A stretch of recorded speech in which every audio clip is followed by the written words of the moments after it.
हम ideal massless spring की property discuss करना चाह रहे हैं। मासलेस, ध्यान रखिए। तो हम यहाँ पर स्प्रिंग प्रॉपर्टी डिस्कस करना और स्प्रिंग को हम कैसे ट्रीट करें, मासलेस स्प्रिंग। जब तक क्वेश्चन में आपको ये ना दिया जाए कि स्प्रिंग का मास है, तो आपके 10+2 लेवल पर मासलेस स्प्रिंग यूज किए जाते हैं। तो अंडरस्टूड है, स्प्रिंग आपका मासलेस है। तो हमने यहाँ पे एक स्प्रिंग चूज किया है। आपके पास स्प्रिंग है, इसका स्प्रिंग कांस्टेंट की नेचुरल लेंथ L। हमने इसकी इस एंड से एक ब्लॉक अटैच किया है और इस पर एक एक्सटर्नल फोर्स अप्लाई किया, F एक्सटर्नल, एक मैंने फोर्स अप्लाई किया और इलोंगेशन यहाँ पे सपोज दैट कितना डेवलप हुआ, x। तो इस समय ये स्प्रिंग इस ब्लॉक पर कितना स्प्रिंग फोर्स अप्लाई करेगा। स्प्रिंग फोर्स कैसा डेवलप होगा, अपोजिट टू इलोंगेशन,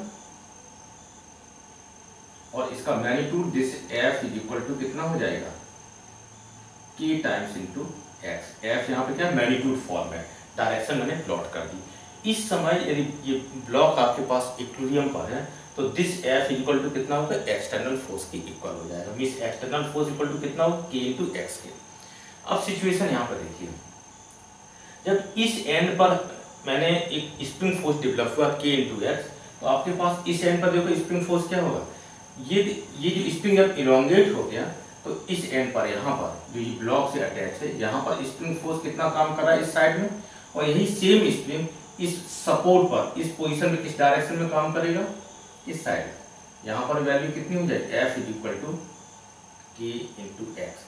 तो स्प्रिंग के बोथ एंड पर आपके पास स्प्रिंग फोर्स काम करते हैं। ऐसा नहीं सिर्फ एक ही एंड पे काम कर, बोथ एंड पर same formula K into x, direction opposite to displacement. अब देखिए यहाँ पर आप इस एंड में कोई डिस्प्लेसमेंट नहीं है, यहाँ पर आप देख रहे हैं ये एंड आपके पास डिस्प्लेस नहीं हो रहा है, लेकिन टोटल इलोंगेशन क्या पर है, इस एंड के पॉइंट ऑफ व्यू से देख रहे हैं इस टाइप से आपके पास इलोंगेशन हो रहा है, इस टाइप से जा रहा है। तो यहाँ पर इसकी टेंडेंसी क्या है, ये स्प्रिंग इस पॉइंट इधर की तरफ पुल कर रहा है, तो आपके पास इलास्टिक फोर्स है। तो आपके ये इसकी टेंडेंसी, स्प्रिंग की जो फोर्स है, फोर्स किधर पुल कर रहा है, इस डायरेक्शन में पुल कर रहा है। तो इस सपोर्ट पर मैंने इस डायरेक्शन फोर्स अप्लाई किया इस डायरेक्शन में। तो स्प्रिंग का जो फोर्स होता है, जो मैग्नीट्यूड होता है, वो कितनी K इनटू x इलोंगेशन और कंप्रेशन के हिसाब से अप्लाई करते हैं। फिर आपको ये देखना होगा कौन सा एंड किस तरीके से वर्क कर रहा है। इस एंड को आपने देखा है, ये एंड आपके पास डिस्प्लेस हो रहा है, तो इस एंड के लिए डिस्प्लेसमेंट के अपोजिट हो गया। इस एंड में कोई डिस्प्लेसमेंट नहीं है, आप देखिए यहाँ पर कोई डिस्प्लेसमेंट, लेकिन फिर भी स्प्रिंग फोर्स वर्क करेगा, क्योंकि स्प्रिंग फोर्स इसकी एवरी पॉइंट पर सेम रहेगा। इलोंगेशन आपके पास हो गया कितना, दिस। तो स्प्रिंग फोर्स आप यहाँ पे चेक करिए, यहाँ चेक करिए, यहाँ चेक, किसी पॉइंट पर देखेंगे तो स्प्रिंग फोर्स का जो मैग्नीट्यूड होगा वो कितना रहेगा, हमेशा K इनटू x के इलोंगेशन और कंप्रेशन के इक्वल। ठीक है, यदि हम यहाँ पे कट करते हैं इस पोजीशन पे, जैसे हम कट कर रहे हैं, ठीक है, यहाँ पे कट करके तो हमारे पास क्या हो जाएगा, स्प्रिंग फोर्स की डायरेक्शन जैसे हमने यहाँ पे जैसे हम सपोज यहाँ पे कट करते, इस पोजीशन पे कट करके दिखाते हैं, ठीक है। तो ये 2 मॉलिक्यूल्स में डिवाइड हो जाएगा।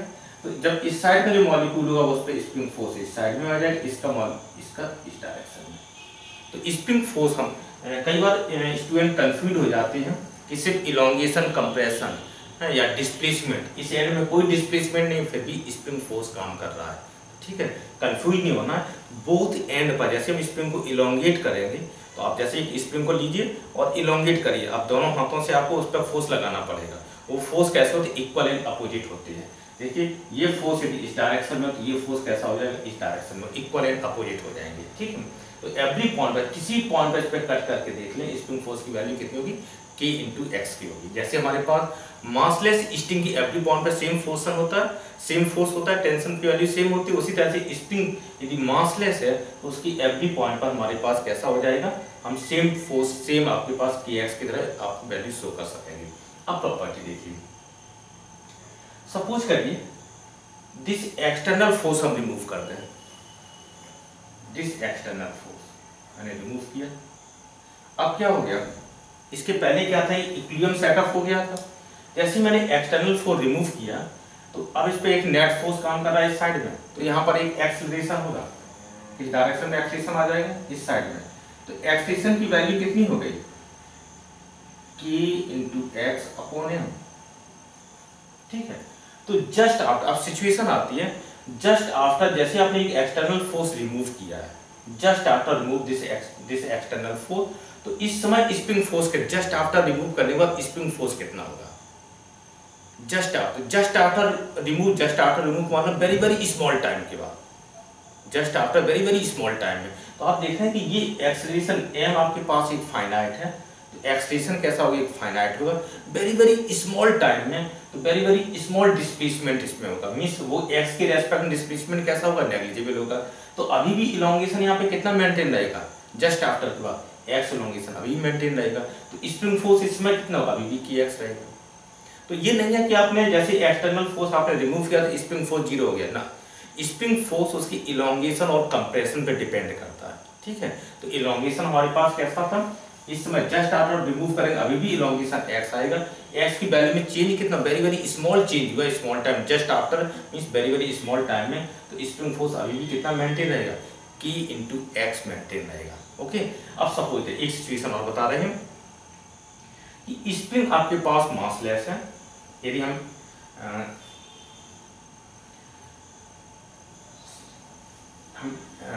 एक्सटर्नल फोर्स मेंटेन करते हैं,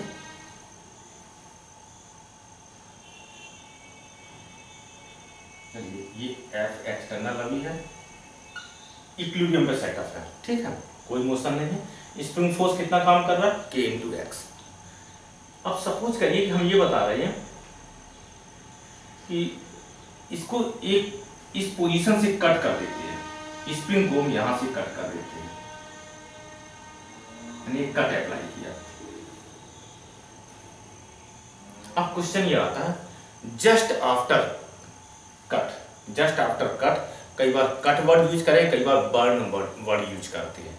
तो देखिए just after cut the spring from this position find the spring force, उस समय स्प्रिंग फोर्स की वैल्यू कितनी होगी। जैसे हम इसको कट करेंगे तो आप देखिए कट करने के बाद क्या रिजल्ट आएगा, हम इसको यहां से हटा देते हैं, कट हो जाएगा। हमें क्या स्प्रिंग को डिस्कस करना, तो इस ब्लॉक से ये हट अलग हो जाएगा, कट कर दिया, ये सेपरेट हो गया। तो जब मैंने कट किया था, कट करने के ठीक पहले यहाँ पे स्प्रिंग फोर्स कितना काम कर रहा था, F = k × x, ठीक है। स्प्रिंग में मास कितना है, 0 है। तो इस समय यदि हम इसकी एक्सीलरेशन की बात करें, यहाँ पर जो एक्सीलरेशन आएगा, इस समय हमारे पास जो एक्सीलरेशन आएगा दिस E = मास, यदि हम एक्चुअली बिल्कुल 0 ना चूज करके इसके मास को क्या चूज कर ले, m → 0, इस पॉइंट को हम m → 0। अब यहाँ पे न्यूटन्स लॉ अप्लाई करते हैं, तो स्प्रिंग फोर्स हमारे पास कितना है इस समय, k × x divided by mass, m की वैल्यू क्या थी, टेंस टू 0। तो ये वैल्यू एक्सेलेरेशन कैसा हो जाएगा, टेंस टू इंफिनिटी, इक्वल करके एक्सेलेरेशन की वैल्यू वेरी हाई होगी, टेंस टू इंफिनिटी। तो ये एक्सेलेरेशन जो आपके पास डेवलप, इस n का जो एक्सेलेरेशन डेवलप होगा वो कैसा होगा, वेरी वेरी, इंफिनिटी का मीनिंग है वेरी वेरी लार्ज। अब आप देखिए जैसे मैंने इस यहाँ पे कट कर दिया था तो उस ब्लॉक से फ्री हो गया, ब्लॉक को मैंने हटा दिया। अब सिचुएशन क्या है, इस समय जैसे हमने इसको रिमूव किया, कट किया, तो उस समय इसमें एक्सेलरेशन कितना डेवलप हो गया, इंफिनिटी डेवलप हो गया। तो इसका मतलब जस्ट आफ्टर में वेरी वेरी स्मॉल टाइम में इसमें डिस्प्लेसमेंट कितना हो जाएगा, एक फाइनाइट डिस्प्लेसमेंट हो जाएगा, वेरी वेरी स्मॉल नहीं होगा क्योंकि एक्सेलरेशन आपके पास इंफिनिटी है। तो जितना हमारे पास है तो sudden very very small time में दिस एंड कहाँ पे पहुंच जाएगा, यहाँ पर हो जाएगा, और ये अपनी कौन सी नेचुरल लेंथ अटेन कर लेगा। मतलब हमारे पास इस पोजीशन से ये किस में कन्वर्ट हो जाएगा, इस पोजीशन में। यहाँ पर अभी एक्सटेंशन x था, इनफाइनाइट एक्सटेंशन के through just after cut this point ये अपनी नेचुरल लेंथ अटेन करेगा, इस पोजीशन पे आएगा। तो इस समय हमारे पास अभी इलोंगेशन कितना है, 0, ठीक है। मास था नहीं, मोमेंटम थ्रू आगे नहीं जा रहा है, तो मास आपके पास नहीं। तो इस समय हमारे पास जब इलोंगेशन 0 हो तो यहाँ पर अब स्प्रिंग फोर्स कितना हो गया, 0। तो जैसे हम स्प्रिंग को कट करते हैं, स्प्रिंग को बर्न करते हैं, किसी पोजीशन मासलेस स्प्रिंग को बर्न कर, तो वो स्प्रिंग हमारे पास क्या तुरंत नेचुरल लेंथ में आ जाएगा। लेकिन ये तभी आएगा जब हम स्प्रिंग को बर्न करें, किसी और जगह से मैंने कट किया है तब नहीं। यदि वो कोई मास अटैच है तो उसमें फाइनाइट एक्सेलरेशन होगा, तो वेरी वेरी स्मॉल डिस्प्लेसमेंट होगा, तब उसकी लेंथ रिगेन नहीं होगी। तो आपको ये देखना है सिचुएशन कहाँ पर, किस जगह पे आप इसको कट कर रहे हैं, ठीक है। तो आपने देखा कि जब मैंने इस मास के पास से कट किया तो स्प्रिंग फोर्स पे कितना कन्वर्ट हो गया, just after cut, just after burn आपका 0 में कन्वर्ट हो गया। तो यदि हम इस समय जो मास आपके पास था, इस मास का फ्री बॉडी डायग्राम बना दें, यहाँ पे स्प्रिंग फोर्स तो गायब हो गया, एक एक्सटर्नल फोर्स आपके पास था। ये किसके इक्वल था? एक्सटर्नल फोर्स आपके पास स्प्रिंग फोर्स के इक्वल था, मास इसका m है। तो इस समय जस्ट आफ्टर बर्न इसमें एक एक्सेशन डेवलप होगा, तो इसकी एक्सेशन की वैल्यू कितनी हो जाएगी? F/m। ठीक है, एक सिचुएशन और देखते हैं। सपोज कीजिए कि आपके पास मास अटैच है, मास मैंने मेंटेन रखा है,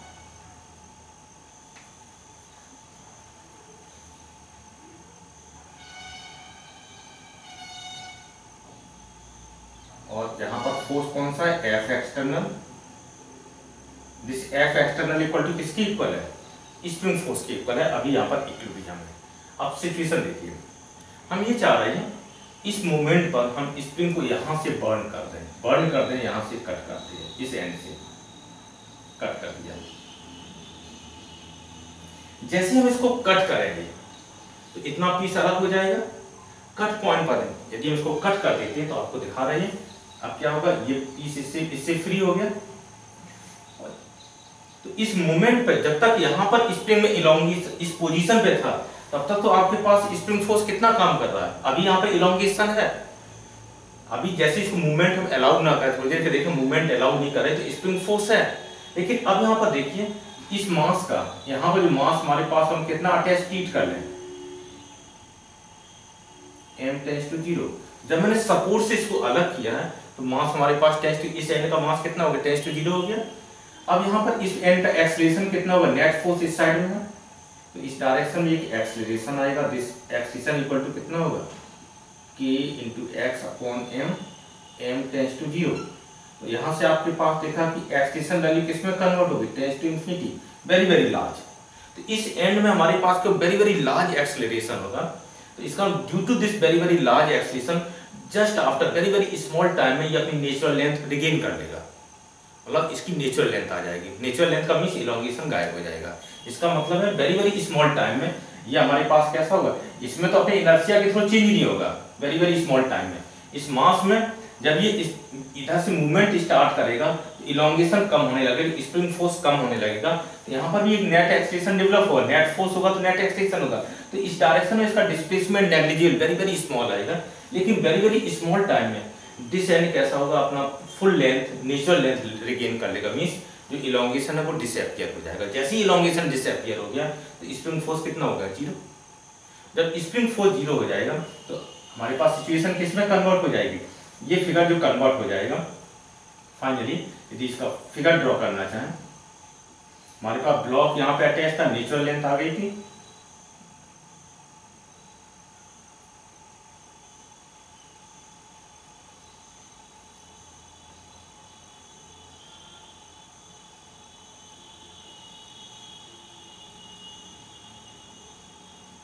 एफ एक्शन, नेचुरल लेंथ हो गई, spring constant, natural length L not.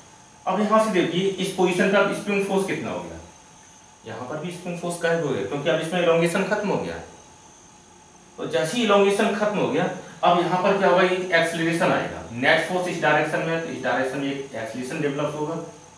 कितना होगा? एफ एक्सटर्नल की वैल्यू कितनी? k into x upon m, इतना एक्सीलरेशन आ जाएगा। तो जस्ट आफ्टर कट इस ब्लॉक में कितना एक्सीलरेशन डेवलप हो गया? kx upon m।